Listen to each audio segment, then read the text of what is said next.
land of the trembling earth. Most Southerners know about the Okefenokee Swamp, the largest blackwater swamp in North America, clocking in at a whopping 438,000 acres. It's a primordial place. A place that feels straight out of those old sci-fi films your grandfather used to show you. Carnivorous plants grow between the cypress trees and water lilies. Bladderwort floats on the glassy water, slowly digesting insects. Spanish moss hangs overhead like a net trying to keep you from leaving. A diverse array of plants so strange to those not used to them that they almost seem prehistoric. You almost expect to see the creature from the Black Lagoon or a dinosaur appear from the otherworldly landscape. A place that can really make you feel small. Some find the swamp to be eerie. To some, it's peaceful. The water is black due to the tannic acid produced by the breakdown of plant life. A beautiful ecosystem comprising thousands of organisms that evolved over many years, miles from any human interference. A rare instance of a place left to grow on its own. The circle of life produces enough food to enrich this environment, ensuring the survival of every one of the hundreds of species of plants and animals that populate it. A true wonder of the world. Nestled within the 600 square miles of swampland is the small town of Waycross, Georgia. Here lies the entrance to the Okefenokee Swamp Park. Built in the late 40s, this quaint little park is dedicated to the wildlife of the area. Tour guides explain how hard life was living on the Great Swamp.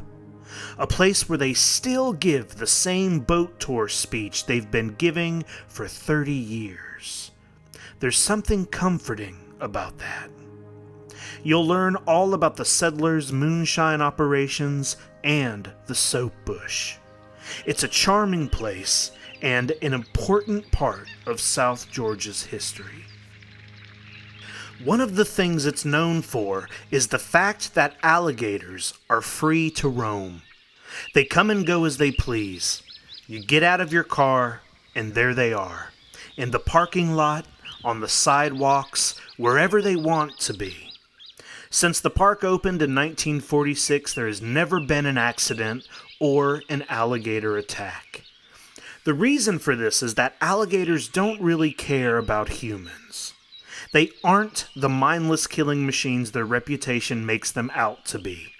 Sure, the occasional kid gets eaten at Disney World, but statistically, only one person per year dies by alligator. Cows kill 20 people a year. Deer kill around 200. Most of the alligator attacks that do happen are humans' fault. Wrong place at the wrong time, too close, that kind of thing. An alligator is an opportunistic eater. They like to lay around and wait for small prey to come to them. They don't like to expel energy chasing something or wrestling with large prey. An average full-grown alligator ranges from about 8 to 11 feet long. The biggest ever recorded was almost 20. That's the length of a U-Haul truck. An alligator named Oscar lived at the park from the time it opened to 2007.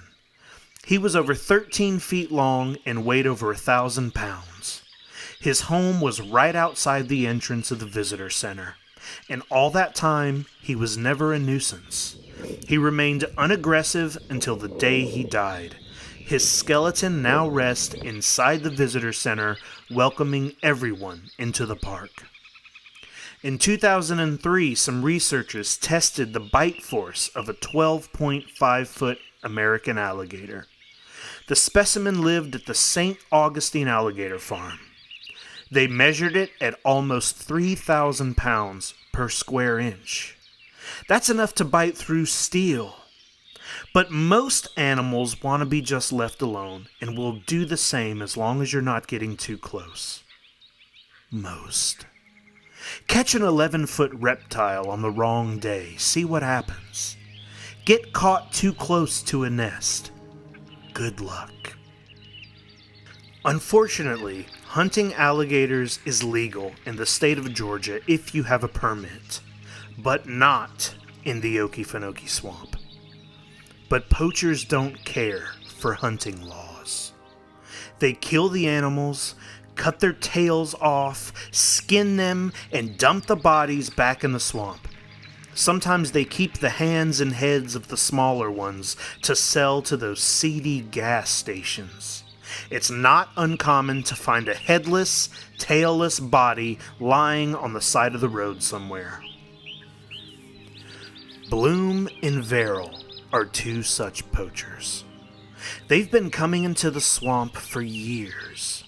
You see, the swamp is so large that it's fairly easy for someone to come and go unseen. In fact, many areas of the swamp don't get seen by humans at all. The way it should be. This place is sacred, untouched by time for thousands of years. This kind of ecosystem was here before mankind, and it will be here after. That should be respected. To those that take advantage, destroy, or make a mockery of, there will be consequences. Nature has a way of protecting itself, setting things right, and it's not always pretty. There's a heavy, thick fog on the water tonight. The music of a million insects and frogs fill the ears of our ill-fated friends, almost like a warning. Both men are in their 50s, leathered, sun-battered skin from their many years under the relentless Georgia sun. "Throw me another beer, Bloom," Verrill says. Bloom chuckles. "You better watch out, you gonna get too tore up to haul a catch." He can barely get the sentence out without rocking the boat so much that they almost lose the cooler. "God damn it, Bloom, don't lose that beer or you're going in after it." "Shh, not so loud now. You want to get caught?" "Oh, hush," Bloom says, in an even louder tone. "Ain't no one out here for miles but us. And about 13,000 alligators. Besides, ain't never run into anyone out here before. Not gonna happen now." The incredible stillness of the water is broken by their old boat. It cuts through the swamp like an intruder. An alligator skull sits affixed to the bow.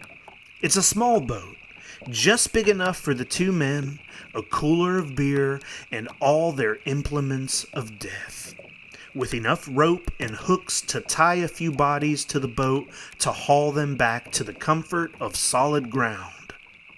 The two men point flashlights to look for the glimmer of an alligator's eyes peeking above the smooth water.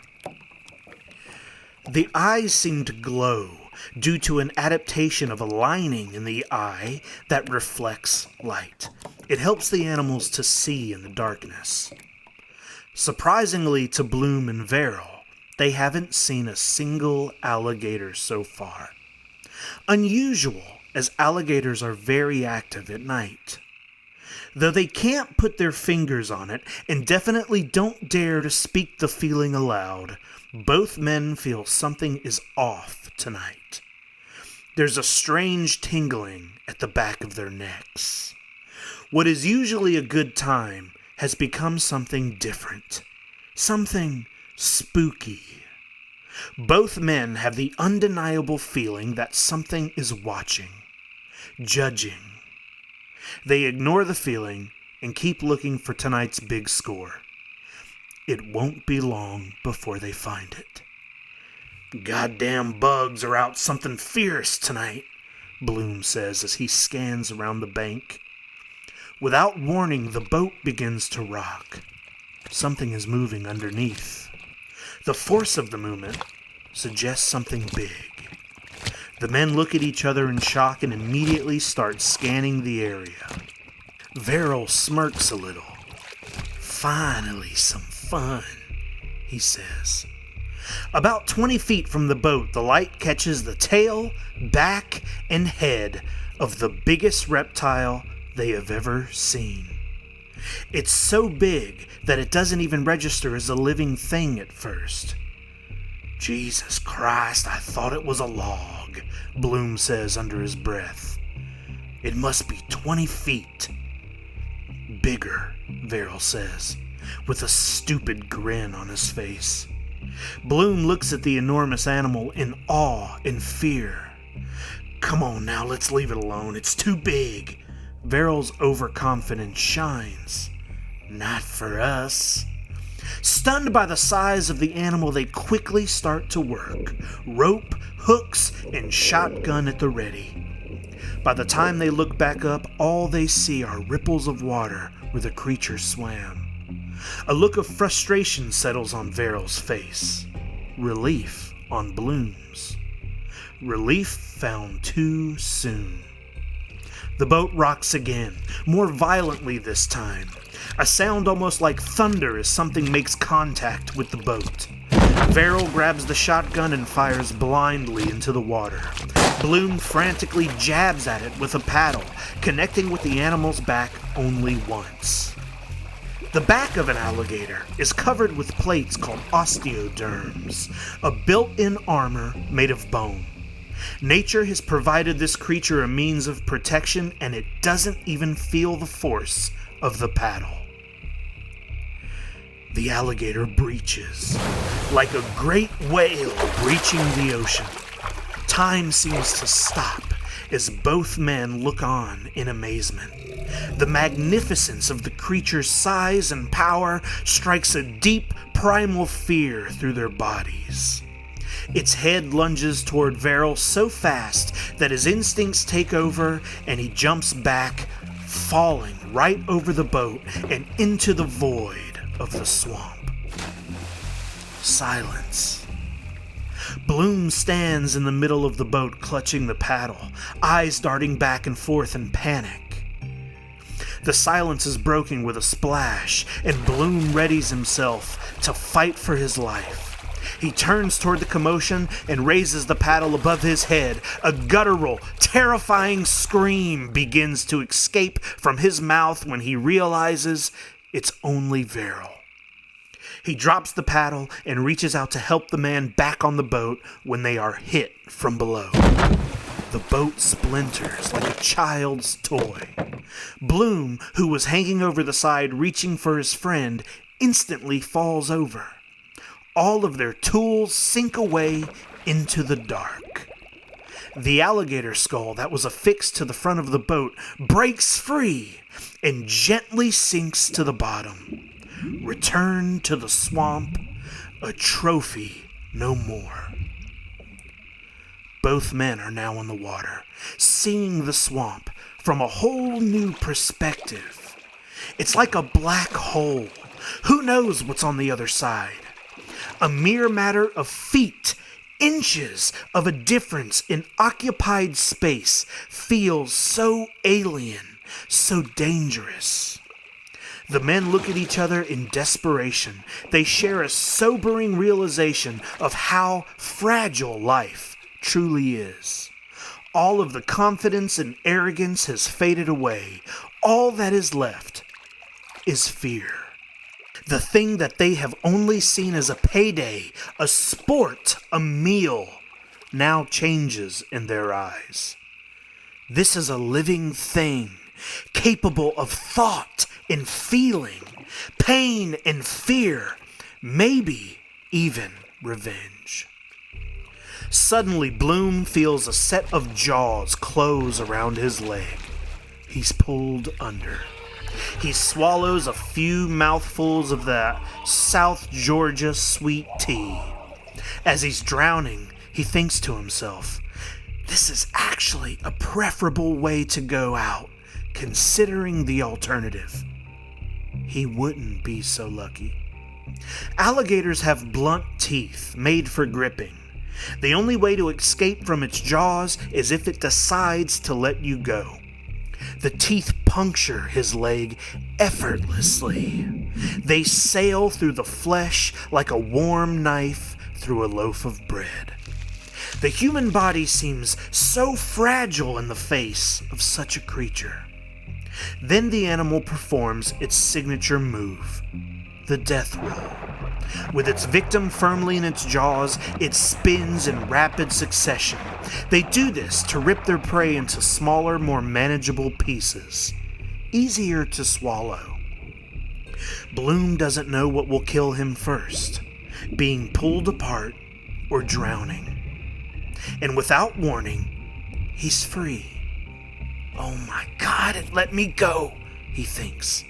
He swims to the surface and clutches a cypress stump, reaching down to feel for the damage on a leg that was no longer there. Instead, he touches ribbons of freshly torn flesh, a jagged piece of bone. He can feel a wave of warmth flow between his fingers. For once, the blood on his hands is his own. Fish swoop in and nibble on the strings of raw meat dangling in the water like a fishing lure. He's barely able to catch his breath before he notices the moonlight shimmering in two giant marbles about 4 feet in front of him.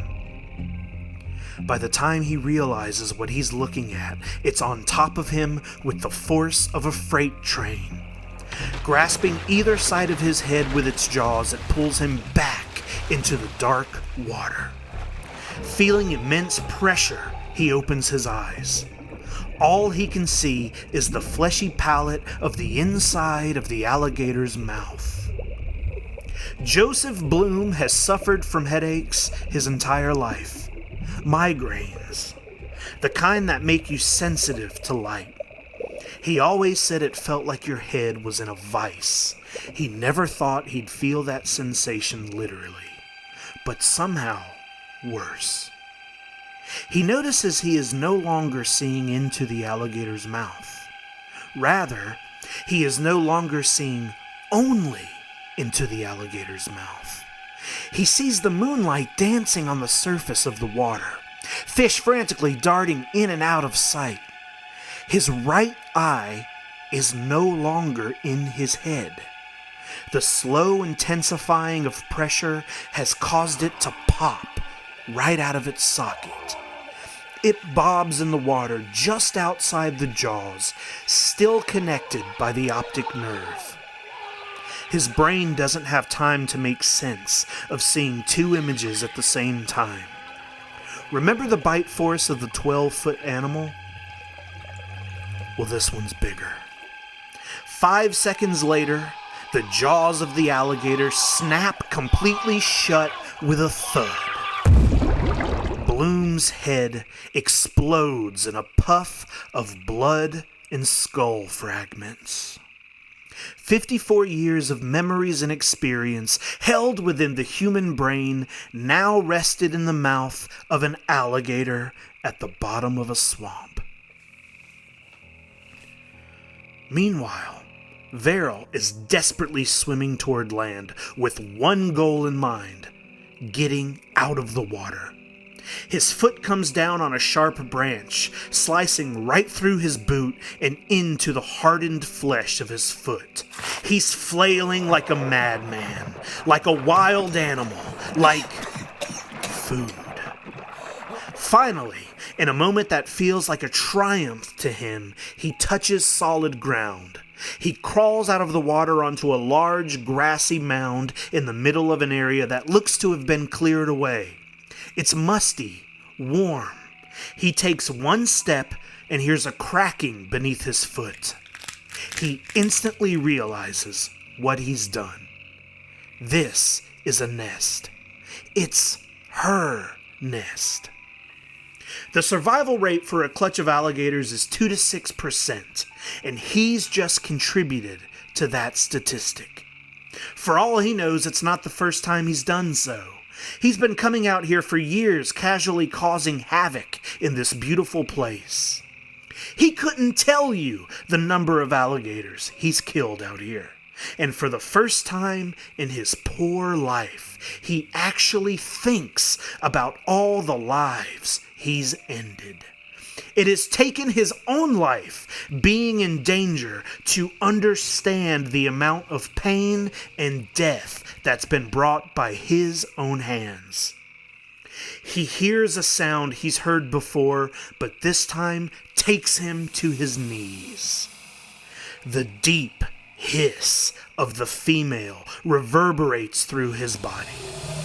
The hope drains out of him, and he knows his last moments will soon pass. He turns to see the massive creature pull itself out of the water. A quick lunge, and its jaws are around his torso. A loud cracking quiets the singing crickets. It's the sound of bones. Bones that shatter and become implements of torture, digging their way into the soft flesh surrounding them. The amazing animal shakes her head back and forth, and Veryl's belly seems to tear so easily. He falls out of the mouth of the great beast. His guts unwind and separate from his almost lifeless body. One thing a man should never see is his own intestines. They slide out of one gaping hole and into another, collecting in a wet heap of flesh hanging over the sides of the animal's mouth. Still warm. He watches as the animal lifts her head, letting her meal slide down her throat. He sees bits of himself fall from her mouth into the mud. As she turns, her foot comes down on them, bursting them between her toes. Something so important to the human body is cast aside as scraps. She looks down at him, as if she's disappointed. He looks into its eyes, and he thinks he sees something more. The spirit of the swamp itself. This is my fault, he thinks. His vision blurs, starts to go dark as his life fades. The last thing he sees is the alligator slowly walking over to finish its midnight snack.